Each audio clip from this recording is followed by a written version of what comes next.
विद्धि भेषजीः तां देवाः समाकल्पयन्नीयाहं जीवितमाह जीवितमाला पल्याः समवदन्ता यदि जनानादधिः यं जीववशनावैः नारिष्यादिपुरुषाः स्वान्यः ग्रन्देवाः स्वापादवपुन् पुनः वादिकृतस्य भेषजीवतोः क्षिप्तस्य भेषजोः ओम रत्नहि किमिड्याः अद्वरेषु सनाच्चाः होरानवसा नव्यसश्च सत्स्येः त्वं चाग्नेः धनवाः विप्रिया स्वास्मभ्यं च स्वभगवाः यजस्व ओम ज्येष्ठज्ञायातोः विचितोर्यमस्याः मूलबर्हाणाः त्रैवय्येनाहम् आत्येनाहं निषुद्धृतानि विस्ताः दीर्घयत्वयः शुक्तार्दाय ओम याग्रेये शरीरो नक्षत्राः जायमानाः शरीराः सामवधिष्ठितं मर्दमानाः मात्राहं ओम इमं व्यग्नेः पुरुषाहं ममग्ध्याहं यबद्धाः सूर्यो स्वेतलालपीतिः अधोदीकृते एकनवद्भागधेयाहं निरानुन्मर्दितोः सिरिः ओम अग्निश्री समेतो इति समनोक्तिदाहं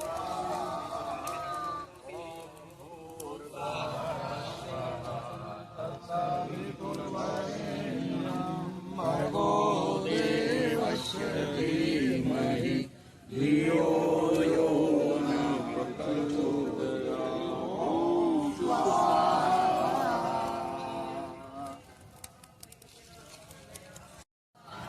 बड़ी श्रद्धा के साथ आपकी दे रहे होता बंधु बांधवों, इस यज्ञ की श्रृंखला में ऋग्वेद पूर्वार्ध के मंत्रों की आहुति हम प्रदान करते चले जा रहे हैं।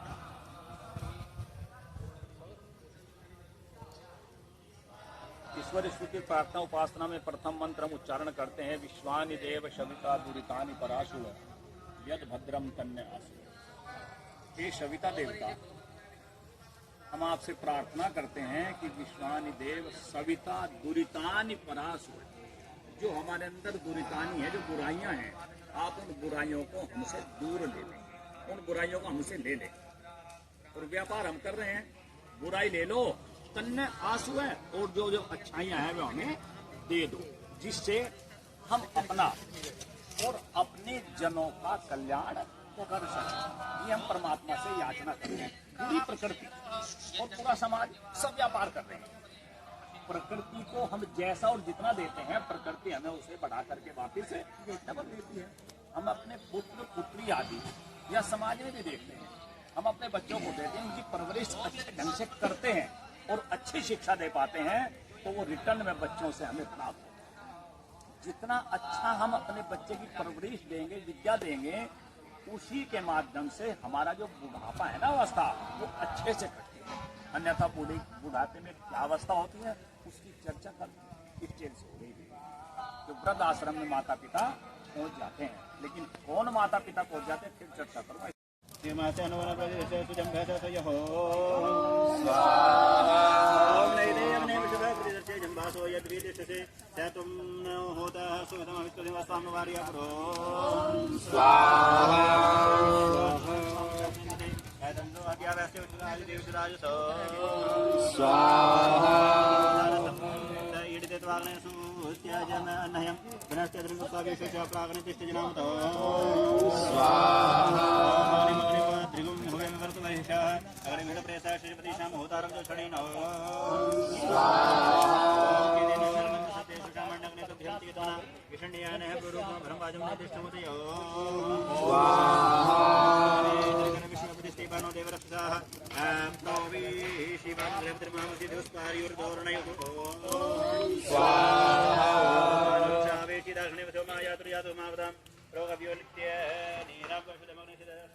पुत्रादेव युनाविदेक इन्महि देवस्य सवितोपरिष्टुतो स्वाहा ॐ युजेवां ब्रह्म पूर्व्यं नमोभिर्विश्लोक एतुमर्त्येव सूरेः शृण्वन्तु विश्वे अमृतस्य पुत्र आये नामानि दिव्यानि तस्थोम स्वाहा ॐ यस्य प्रयाणमन्वयन्य देवादेवस्य महिमानमोजसा यः पार्थिवानि विनुरेश एतशुरायांसि देव सविता महित्वनो स्वाहा ॐ देव सवितः प्रसुवैद्यं प्रसुवैद्य पतिं शहाय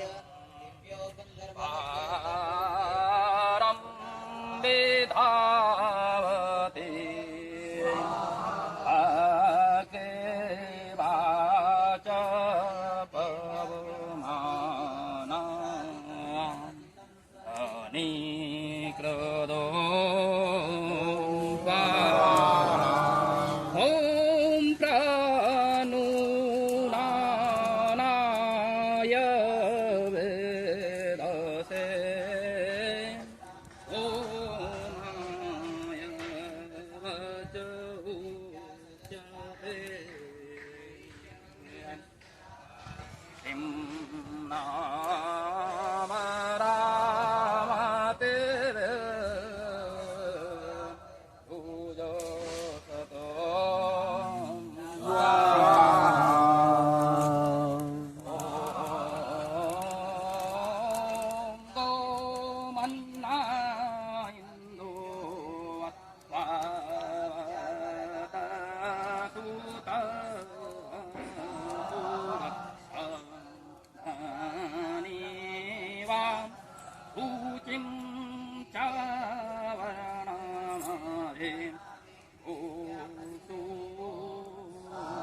मैं आज से ही गुड़ का परित्याग करता हूँ और मैं बिल्कुल गुड़ नहीं खाऊंगा। और महाराज जी ने थोड़ी सी मैंने राख ली हवन की और पुड़िया बांध के माँ को दे दी, यही बालक को चटा देना और यही साफ करके इसकी पुंसी पे लगा देना। बहन का तो पारा चढ़ गया प्रधान जी का। हे महाराज जी, हे आचार्य जी, 3 बार मुझे चक्कर कटवा दिया। ये बात तो पहले दिन बता देता कि बेटा गुड़ मत खा, ये बालक गुड़ छोड़ देता, क्यों मुझे चक्कर कटवा दिया? क्या दिया तो उन्हें इस राख का? क्या कहा इस बालक को? तो उस दिन कह देते। महाराज जी ने हाथ जोड़ लिए, अश्रुधारा निकल आई। माँ, 15 दिन पहले मैं गुड़ खाता था, मेरे अंदर इतनी सामर्थ्य नहीं थी, इतना आत्मविश्वास नहीं था, इतना आत्मबल नहीं था कि मैं बच्चे को कैसे गुड़ छोड़ दे, क्योंकि मैं खा रहा हूँ। जब मैं गुड़ खा रहा था तो मैं बच्चे को रोकता तो उस पर उसका कोई असर होने वाला नहीं था, क्योंकि हृदय की बात हृदय तय। आज मैंने कहा ये मानेगा, 15 दिन पहले कहता, 8 दिन पहले कहता तो ये बिल्कुल भी मानने वाला नहीं था, क्यों कहने वाला के अंदर स्वयं दोष था। तो हम ऐसी बुराइयों से बचते हुए, ऐसे दोषों को अपने से दूर करते हुए अपने समाज का, अपनी जनता का, अपने बच्चों की परवरिश करेंगे तो निश्चित रूप से बालक अच्छे होंगे और उनके जीते जागते उदाहरण यहाँ हमारे सामने इस परिवेश में है। जो तत्सवितुर्वरेण्यं भर्गो देवस्य धीमहि धियो यो नः प्रचोदयात् स्वाहा। 4 आहुतियां घृत से प्रदान करेंगे। जल का पात्र खुला होगा।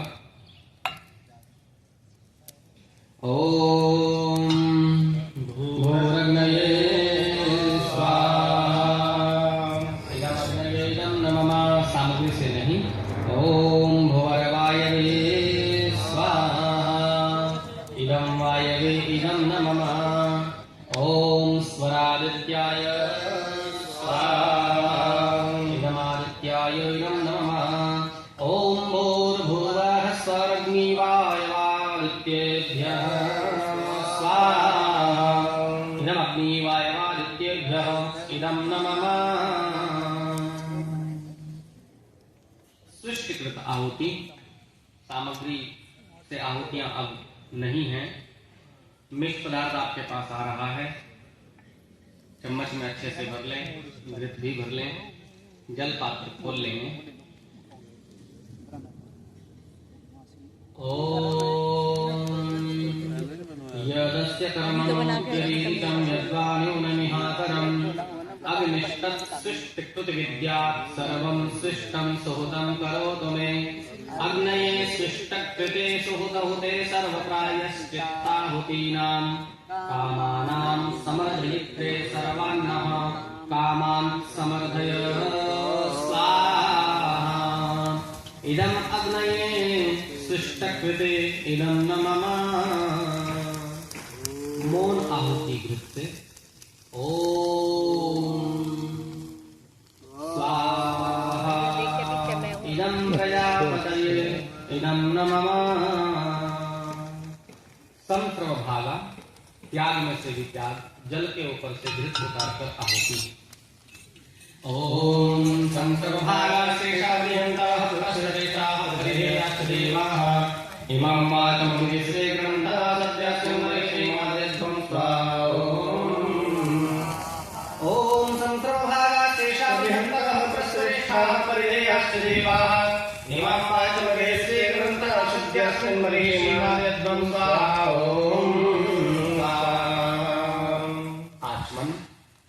इसी दिव्य औषध का पान मंत्र के पश्चात ओम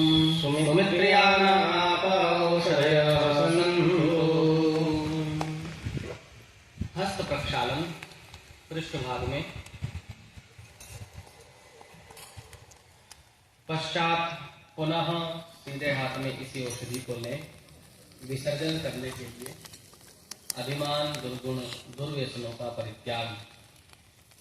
ओम दुर्मित्र्यास्तस्मै सन्तोषान् वैश्रियं च वयं विष्मः। तो कंस ने सोचा तो उसकी संतान कहाँ से आएगी? कृष्ण तो बाद में नाम रखा, पहले तो संतान से ही थी।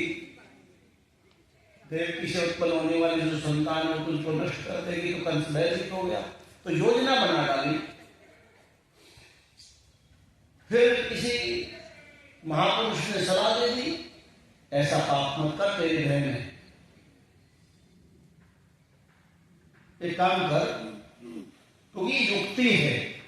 ये क्या है? युक्ति। तो युक्ति के कारण कहा कि तुम इन दोनों को अपने कारागार में डाल दो और जो संतान होगी उसको तुम नष्ट कर देना। तुम इसको तो मार रहे हो, अपयश होगा।